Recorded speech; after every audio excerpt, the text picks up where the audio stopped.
के प्रणाम। हमर नाम रेणु झा, मैथिली रेणु झा के चैनल में अहाँ सबके स्वागत है। हम एकटा नरसिंह बाबा के गीत लकेनु। चंदन बन में बजैया नरसिंह के बांसुरी, चंदन बन में बजैया नरसिंह के बांसुरी।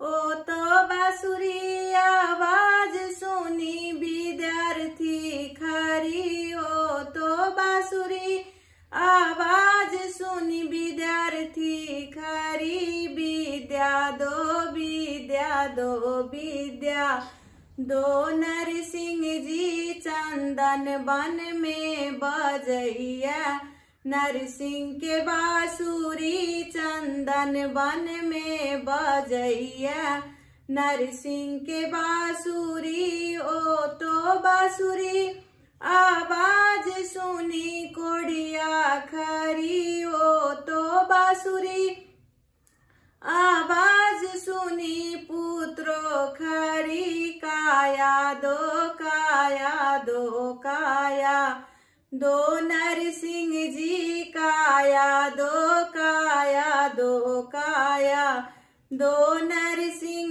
जी। चंदन बन में बजैया नरसिंह के बांसुरी, चंदन बन में बजैया नरसिंह के बांसुरी। ओ तो बांसुरी आवाज सुनी कोड़िया खरी, ओ तो बांसुरी आवाज सुनी निर्धन खड़ी। धान दो धान दो धान दो नरसिंह जी, धान दो धान दो धान दो नरसिंह जी। चंदन बन में बजैया नरसिंह के बांसुरी, चंदन बन में बजैया नरसिंह के बांसुरी। ओ तो बांसुरी आवाज सुनी अंधा खड़ी, ओ तो बांसुरी आवाज सुनी अंधा खड़ी। नैना दो नैना दो नैना दो नरसिंह जी, नैना दो नैना दो नैना दो नरसिंह जी। चंदन बन में बजैया नरसिंह के बांसुरी, चंदन बन में बजैया नरसिंह के बांसुरी।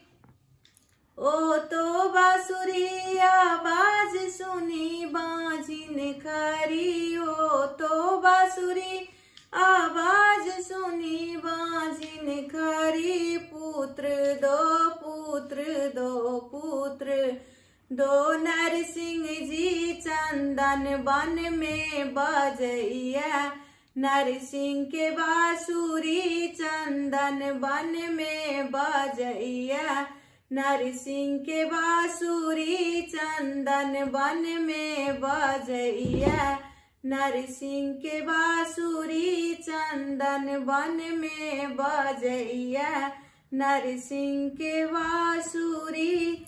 धन्यवाद।